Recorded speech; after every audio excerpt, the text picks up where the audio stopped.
С этой молитвой Святой Троицы можно возносить любую нужду, но, как правило, ее читают при финансовых трудностях. Для того, чтобы молитва была точно услышана, не забывайте возносить крестное знамение, подписаться на мой канал «Поцелуй Ангела» и оставить комментарий благодарности к Пресвятой Троице под этим роликом.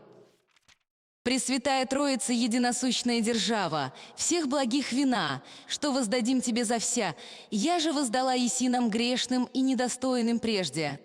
Неже на свет произыдохом за вся, я же воздаешь эко и мужда нас по вся дни, и я же уготовила еси всем нам в эце грядущем.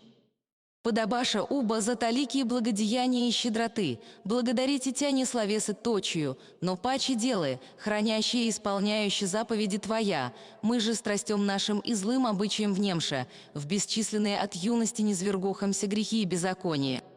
Сего ради яко нечистым и оскверненным, не точию пред Тресвятое лице Твое бесстудно явитеся, но ниже имени Твоего Пресвятаго изрещи давлейше нам, ащо бы не Ты сама благоизволила.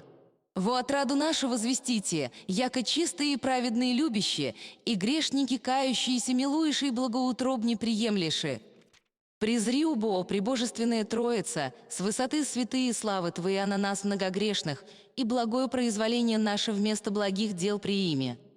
И подашь нам духа истинного покаяния, да возненавидевши всякий грех, в чистоте и правде, до конца дней наших поживем, творящий пресвятую волю Твою и славящий чистыми помыслы и благими деяниями, сладчайшее и великолепое имя Твое. Аминь.